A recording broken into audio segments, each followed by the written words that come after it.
Ngayon, may bago na yung... May bago nga. Kung maliit yung paa mo, may bagong ang Louis Vuitton na shoebox. Ganito na. Kasi ngayon, yung makeup kit nila, medyo ibang style na, parang Pero yung ganito nila, shoebox, ito, ganitong itsura, 6,800 USD. Ayun, nakikita ko. O kasi lang ang ako ko. Pero kung maliit lang paa mo, kasi maliit lang yan. Ay, lagi dala. Messenger bag. Messenger bag. Oo. Yung pinili ko sa'yo. O magkano, bulong mo sa akin para matuwa na natin. Ang sweet naman nila, no? Para silang, naghahalikan na. Parang nagmabombo lang tong dalawa. Habang nagaganyan sila, diba? Oo. Okay. Dito sa kwento na lang ni Miss Giselle. Medyo mahirap na to. O parang nakakahiya naman tawaran si Miss Giselle. Okay. Pero kung ibang tao to, baka nag-decide na ako. Hindi. Thank you, Joy. Okay. I'm actually, 1990s LV makeup Shrunk. Shrunk. Monogram. nabinili para sa dangal ng Pilipino. Lalo ng OFW. Oo, Kasi tinawag maid. Diba sabi ko, do not call them maids. They are overseas Filipino workers. Sabi ko Napasubo gano'n. siya noon at gusto niya rin ako mapasubo ngayon. Para sa mga OFWs, magkano mo ipepresyo ito para sa dangal ng mga Parang ikaw overseas lang Filipino workers na balyani ng bayan? Ikaw magsabi lang sa presyo. Ikaw nakakalam nun eh. Ay, hindi ko Ano? bakit pinig ko? Ikaw magsabi. Wala akong alam dyan. Hindi, ito. Hindi, tawag tayo ng antique expert. Alright, so, kuha mo tayo ng isa pang isang... Ako rin ako dito. Sige, nahihirapan sila. Nahihirapan. So, isang expert kuha ng isang antique expert na may alam din sa mga ganyan. Tsaka isang luxury. Okay, so Papa Arman, ito lang. Meron kasi dito ng LV 1900s luxury makeup trunk. So, yung ganito, paano ba? Kasi si Love sa luxury, may alam din siya. Pero sa mga antique, paano ba siya? Kasi sa kanya iba yung take niya. So, gusto ko lang magkaroon ng another opinion. So, yung ganito na 1900 with this, may storya, pero yung condition niya, Loves, pakita mo lang. Please. Hindi. Angat mo to. Paano ba? So, meron ka pang dito? You have idea ba? Pagdating sa antique, lalo na sa mga signature trunks, bags, usually chine-check dyan yung craftsmanship. Usually, Craftsmanship. ang ganyan, palaging nakatahe. Oo. Yung antiques yan, yung mga cornered tawag dito, metal support niyan, usually Matag dito palaging kasi sabi mo. tawag dito. Patina. Hindi, metal yung Antique or naka-press. Yun yung mga natitignan mo. Copper? Hindi yung Hardware. gusto mo yung hardware na mas gusto mo yung puro gold. Hindi, ito, legit to, Sir Arman, okay naman to, it's a 1900. Pero, paano ba? Does yung price ba nito mas tataas dun sa nabili before or mas bababa or what? Depende sa modelo. Kapag yung modelo nakasurvive, probably yung presyo medyo mababa kasi available sa market. Hindi na siya nakasurvive. Ngayon, siya lang at o kaya kakaunti lang yung nakasurvive, then probably mahal yun. Alright. So, it depends on the supply. Kung wala na talaga siya, and then nakip na maayos, mas tataas. Pagka Yes, marami yeah. pa, so wala, mas mababa yung value. O, depende kasi sa... Yeah, wala na yan sa stocks ng Louis Vuitton ngayon. Sige, okay. Thank you, Papa. Thank you. So, yung ganito marami pa ba? Wala na. Ano sabi niyo? Punta ka sa Louis Vuitton, Ito, yun sa luxury, mababa niya. Ayan. Ito ako na isang luxury seller. Grabe ang tawad ni Maring Eunice. So, 10K daw kasi lupa. Ay, sorry! Kukunin ko na lang. Goodbye! Ayan.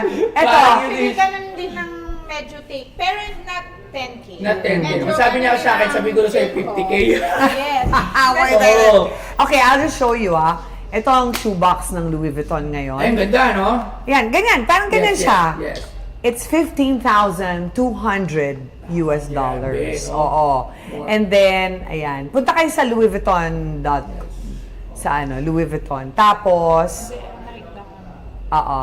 And then, ang makeup kit niya, ayan, ang makeup kit niya ngayon is nasa $10,500 Ganda, no? US dollars. So, wala na yung ganitong design. Kasi medyo, matagal. Pero kasi, na- 1990s Pero talaga kasi ang eh. take ko lang dito, Ma'am Giselle, kasi di ba, yung mga luxury, kasi si Mrs. mahilig siya bumili ng Yes. mga second hand, mahilig siya mag-trade.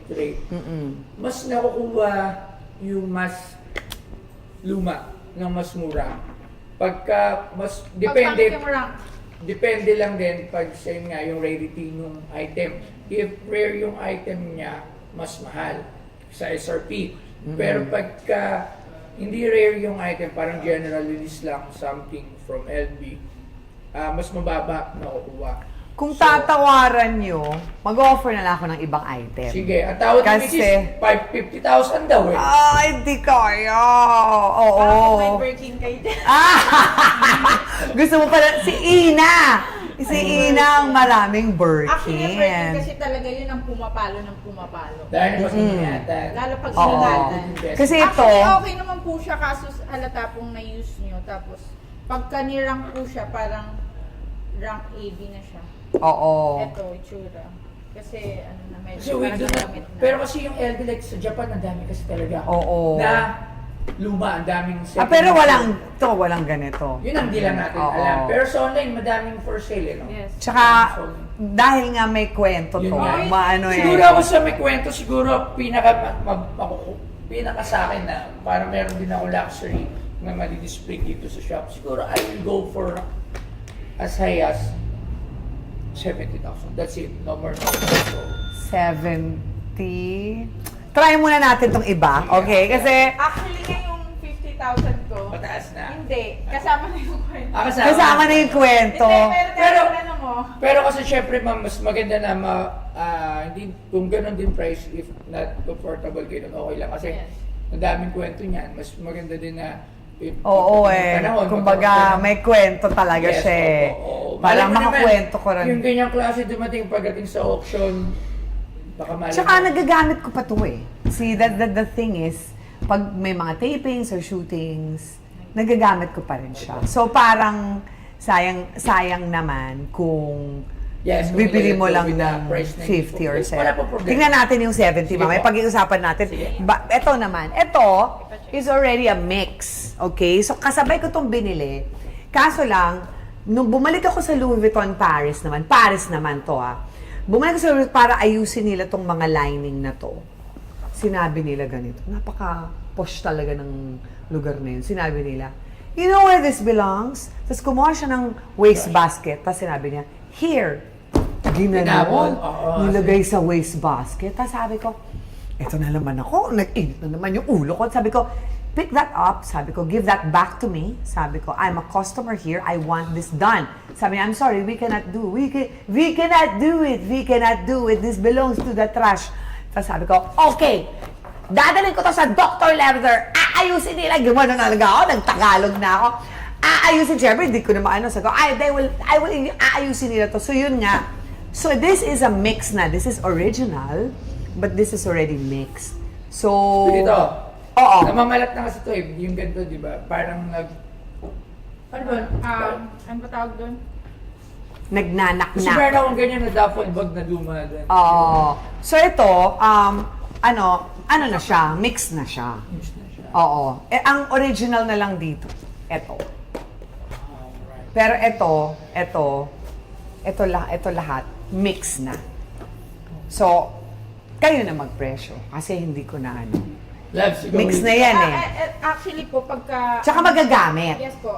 Ito po, magagamit. Tapos mabibenta mo siya ng super baba na. Kasi po, na-bags pa na siya. Oo. Medyo Ano siya- ang bag? Bags pa. Bags pa ang Pina-ano tawag. po, diba? Pina-repair. Oo, sa Dr. Leather. Oo. Na bags pa na po siya. Tapos, Bags pa pala tawag doon. tapos medyo, kasi sa kalumaan, hindi po ganito color nito, diba? Hindi. Tsaka hindi na to, hindi na to Louis LV. Vuitton. Ah, okay. Kumbaga, ito Dr. Leather. Ang only Louis Vuitton na lang Yung dyan, ito. ito. Ito, So, ito, basically, Oh, mono. ano na yan, mix na lang yan. Pero yun nga, well, sa akin galing, tapos may kwento, ganon. Sa kwento mo na lang siguro Tapos, ibebenta. mismo. Actually, kung sa wala tong kwento po, medyo wala rin siyang masyadong vibe. Opo!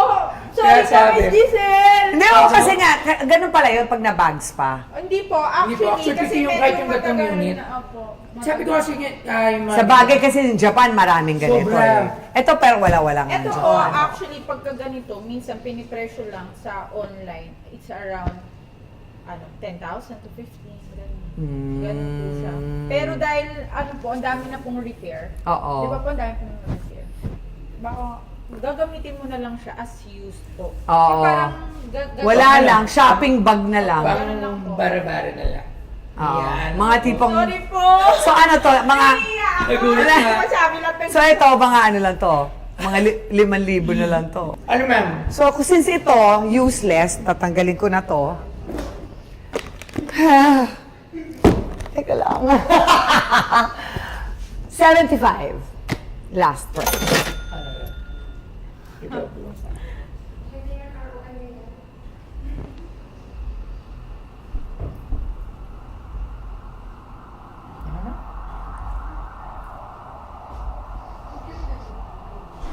And hoping na this makeup kit will go higher in the next 20 years. Yung feeling ko feeling ko naman. Yes, na Oo. parang kunyari, walang-wala Mali mo, pag naging senador ko. Kunyari.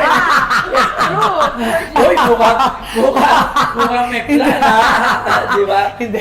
Kaya pag O kaya naging secretary ako ng tourism. Di ba? Di ba? So, kunyari, nagka-World War III, naubos lahat ng LV, ito lang yung natira. So, after the war, for sure, tataas yung mga ganyan. So, di ba? Plus this, Yes. $5,000. $100. Bigay ko na to. Oh, sige. Okay, sige. Okay. Alright. Yeah, Sige, yeah. maraming salamat po Thank sa you very video. much. Thank you very Thank you. You made it. Bye, baby! Swerte to sa akin, Ay, okay, baka swerte. Swerte to sa akin. Lagyan nyo to ng pera. Swerte to sa akin. Parang mas mabigat pa sa pera. Maraming salamat po ulit. Maraming Thank you very salamat much and I po. hope that this brings you a lot of money. Ito may ano to, hanapin nyo Ay, may lang money yung... po yan? Hindi, yung walang money pero pwede nyo lagyan ng cash. Hindi, nandito yung parang, Baka di ba may... ibigay ko nga yan kay Rudy, parang meron siyang LV eh. Yung parang may cereal thing, di ba may ganun? Nandito lang hanapin nyo lang sa loob. Yung parang ganun. Yung parang, di ba may Cereal po. preba na Louis siya? Yung cereal nito nandyan. Oh, ayan guys. Oo. Maraming salamat. Goodbye, my friend. Hanggang kwento na lang ikaw kasi kukunin ka na ng Pawn Stars. Actually, pwede ko naman siyang ibenta sa ibang auction houses or kahit sa akin na lang dahil talagang sobrang importante yung kwento nito sa akin. Kaso lang, inisip ko rin, itong Pinoy Pawn Stars, meron silang museum. So in case na hindi siya mabenta, pero feeling ko mabebenta to. Lalo na sa mga OFWs, ganyan. Feeling ko. Pero in case hindi siya mabenta, I will be part of the Pinoy Pawn Star Museum. Kaya sabi ko, sige, bebenta ko na lang to kahit na sobra talagang I really wanted to sell it in a higher price. Pero tama naman sila, you have to be practical nowadays. And baka nga naman, if I sell it at around $4,000, $5,000, hindi nila mabenta. Sana mabenta nila, pero sana magamit nila kasi swerte talaga ako. Swerte lahat ng mga gamit ko.